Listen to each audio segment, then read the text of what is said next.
नमस्कार दोस्तों, स्वागत है आप सभी का अणिमा उपाध्याय की इस YouTube चैनल पर। और आज मैं अणिमा उपाध्याय आप लोगों के साथ एक बहुत ही मार्मिक विषय सीता का परित्याग इस पर चर्चा करूंगी। लेकिन इसके पहले कि हम चर्चा शुरू करें, आप सभी से अनुरोध है कि अगर अभी तक चैनल को सब्सक्राइब नहीं किया आपने तो कर दें और इस चर्चा को जरा गौर से सुनें। बीते कुछ दिनों में इस विषय पर बहुत चर्चा हुई है और मैं समझती हूं कि भारत का हर एक नागरिक राम के प्रति समर्पण का भाव रखता है और हर नागरिक की भावना इस चर्चा से जरूर आहत हुई होगी, क्योंकि राम सिर्फ देश की आत्मा नहीं है, प्राण है। वो मर्यादा पुरुषोत्तम है और ऐसे श्री राम जो किसी से भी कठोर वचन नहीं कह सकते, वो भला अपनी प्रिय पत्नी सीता से कैसे कठोर वचन कह सकते हैं। तो मैं तो इस बात को सिरे से खारिज करती हूं कि राम ने सीता का परित्याग किया। तो जब उन्होंने सीता का परित्याग ही नहीं किया तो कठोर वचन कहने की बात तो उठती ही नहीं है। अब मैं इस बात के पक्ष में अपने तर्क रखूंगी। तो शुरुआत मैं यहां से करती हूं। जैसा कि उल्लेख किया गया है लोगों द्वारा कि वाल्मीकि कृत रामायण के उत्तर कांड में ये उल्लेख आता है और उन्होंने पृष्ठ संख्या भी बताई है कि फला फला पृष्ठ पर फला फला चौपाई में ये बात कही है कि सीते तुम अब अस्पृश्य हो चुकी हो। और मैं तो बड़ी ही हल्के फुल्के अंदाज में ये बात बता रही हूं, वहां तो बहुत ही कठोर शब्द कहे गए हैं और कहने वाला बाद में ये कहता है, जो अपने छात्रों को संबोधित करते हुए ये बता रहा होगा, क्योंकि वो कहीं छात्रों को बता रहा है, अपने कोई शिक्षक है जो अपने छात्रों से ये बात बता रहे हैं कि राम ने जब सीता का परित्याग किया तो इतने कठोर शब्द बोले कि आप मेरे लिए अब अस्पृश्य हो चुकी, क्योंकि आप रावण के महल के अशोक वाटिका में 1 वर्ष व्यतीत करके आई हैं। लेकिन इतने सीधे सरल शब्दों में नहीं कहा है, बहुत ही खराब शब्दों में ये बात है, अशोभनीय शब्दों का इस्तेमाल किया गया है। और वो शिक्षक भी यही कहते हैं कि मुझे बहुत तकलीफ हो रही है ये बताते हुए, ये शब्दों को दोहराते हुए। लेकिन क्या ये कह देना सिर्फ काफी है? क्या एक शिक्षक का ये कर्तव्य नहीं है कि अगर वो किसी प्रश्न का उत्तर दे रहा है तो सिर्फ शाब्दिक अर्थों पर ना जाए, उस पर पूर्णतया विचार करे, हर संदर्भ को देखकर मनन करने के बाद ही टीका करे। और अब मैं यहां पे ये बताऊंगी कि मैं ऐसा क्यों कह रही हूं। क्योंकि पहली बात तो मैं ये नहीं मानती कि ऋषि वाल्मीकि ने उत्तरकांड की रचना की।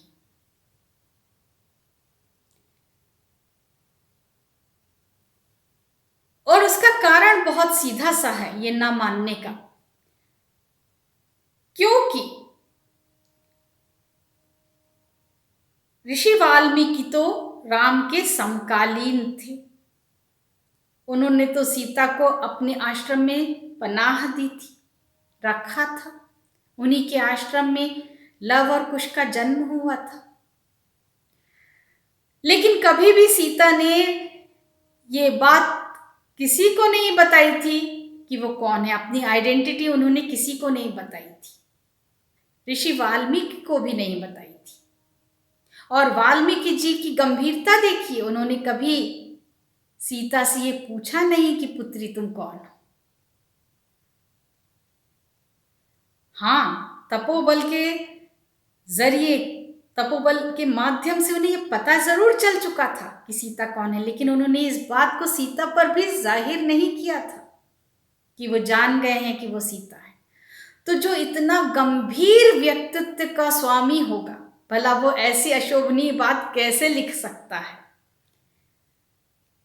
खास करके जब ये वार्तालाप पति और पत्नी के मध्य हुआ हो, और ना तो राम ने और ना ही सीता ने अपनी ऑटोबायोग्राफी लिखवाई थी, तो भला वाल्मीकि ऐसी बात लिख ही कैसे सकते हैं? तो इसलिए मैं इस बात को खारिज करती हूँ कि ये वाल्मीकि द्वारा लिखा हुआ प्रसंग है। अब आते हैं कि सीता का परित्याग राम ने किया ही नहीं। जी हाँ, मैं बिल्कुल सही कह रही हूं कि सीता का परित्याग राम ने कभी किया ही नहीं था, क्योंकि राम की कथनी और करनी में अंतर नहीं था। अगर राम को सीता को अपने जीवन से अलग कर देना था, तो वो किसी की बात सुनने का इंतजार नहीं करते। उनके मन में ऐसी कोई शंका कभी आई ही नहीं।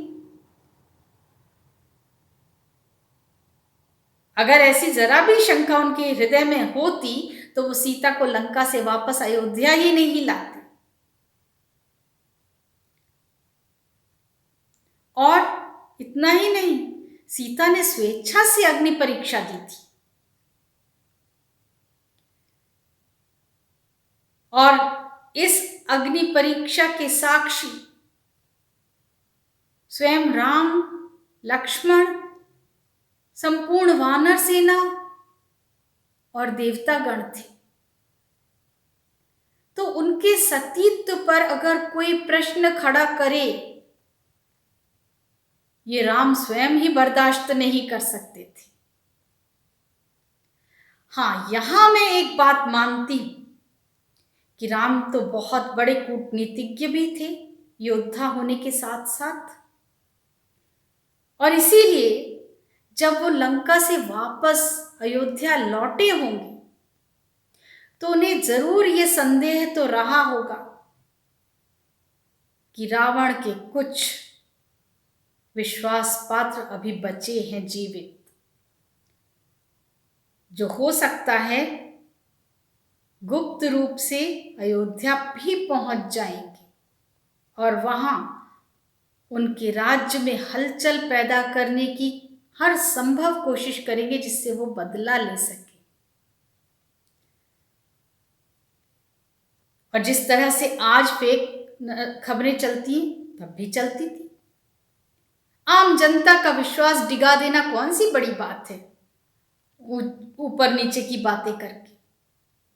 और धोबी का ये कहना इसी बात की ओर इंगित करता है। जब धोबी की कानाफूसी राम के कानों तक पहुंची होगी, राम जरूर ये समझ गए होंगे कि षड्यंत्रों की शुरुआत हो चुकी है। और क्योंकि उसमें सीता को शामिल किया जा रहा है, इसलिए उनको ये भी एहसास हो गया होगा कि सीता सुरक्षित नहीं है अयोध्या में। हो सकता है तब उन्होंने ये सोचा हो, क्योंकि तब तक सीता गर्भवती भी हो चुकी थी, कि न सिर्फ सीता बल्कि उनके अजन्मे बालक भी इस षड्यंत्र का शिकार हो सकते हैं।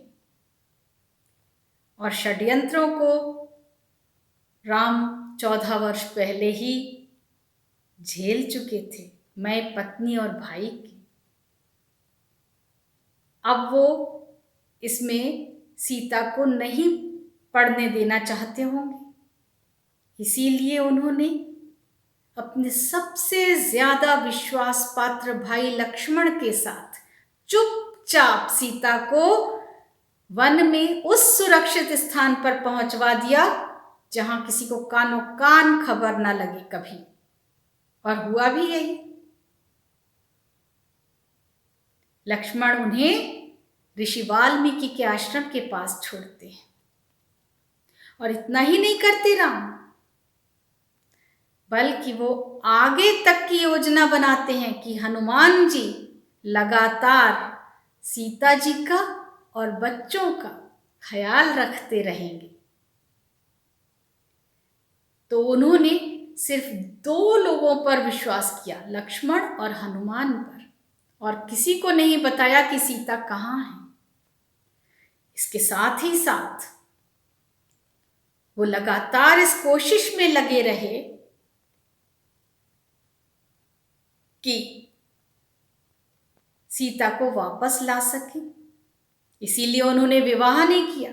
अगर सीता अस्पृश्य हो चुकी थी उनके लिए और उन्होंने ये मान लिया था कि सीता उनको वो अब नहीं रख सकते हैं, निष्कासित कर दिया था, तो वो दूसरा विवाह कर सकते थे।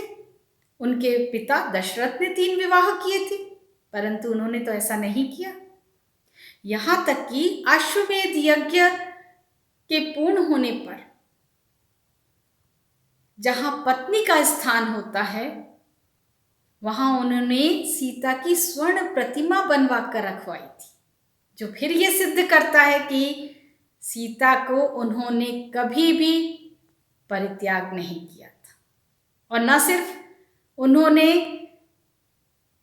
ऐसा करके सीता का सम्मान बढ़वाया समाज में, राज्य में, जनता में, बल्कि इसके साथ ही साथ उनको इस बात का भी एहसास हो गया होगा कि लोग समझ तो गए हैं कि सीता जीवित हैं, वरना वो सीता की मूर्ति बनवा कर न रखवाते। मगर किसी ने ये नहीं कहा कि सीता को क्यों नहीं ले आते, साक्षात सीता को क्यों नहीं बिठाते बगल में।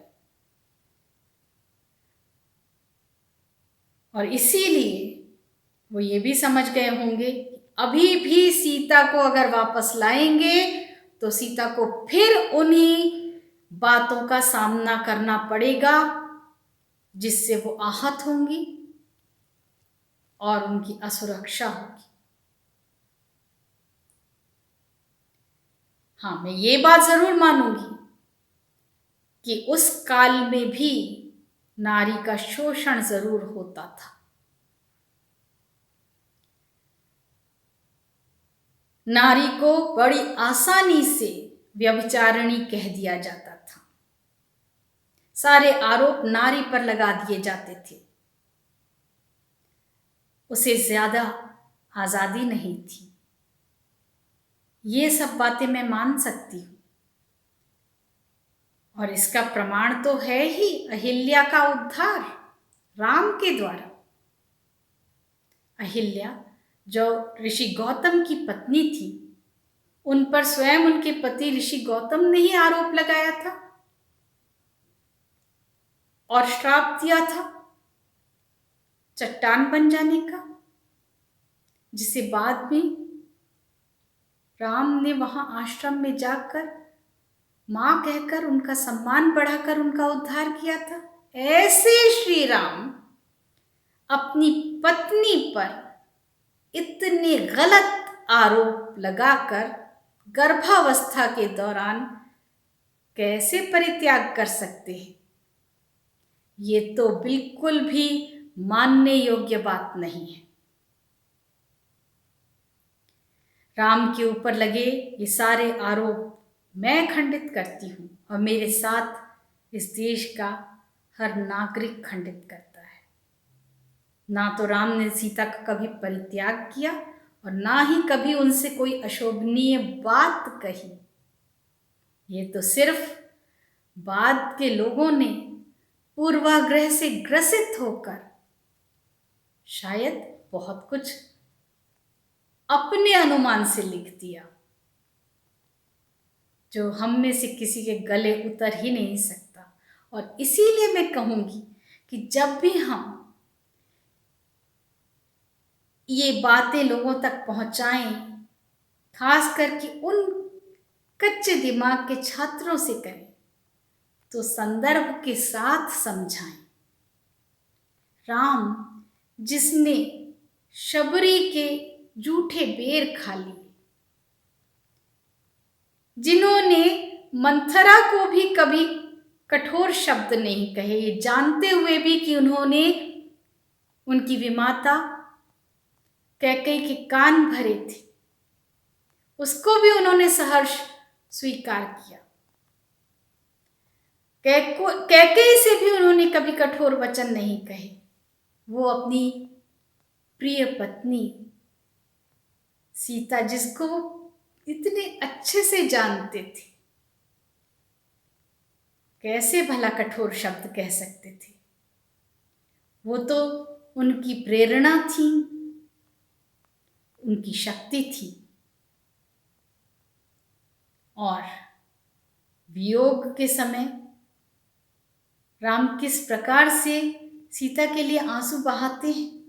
वो राम भला ये कैसे कह सकते थे कि मैंने तुम्हारे लिए, तुम्हें ढूंढने के लिए कोई चेष्टा नहीं की। तो इन्हीं बातों के साथ मैं ये वीडियो यहाँ समाप्त करती हूँ। शंभूक वध पर भी मैं चर्चा करूँगी अपने आने वाले किसी वीडियो में। देखते रहिएगा। अगर ये वीडियो आपको पसंद आया हो तो कमेंट ज़रूर करिएगा। मैं यहाँ जय श्री राम नहीं, जय सिया राम कहकर इस वीडियो का अंत करूँगी। ये वही राम हैं जिन्होंने सीता के नाम तक को अपने नाम से जुदा नहीं किया। वो भला कैसे सीता का परित्याग कर सकते हैं। जय सिया राम, जय जय सिया राम।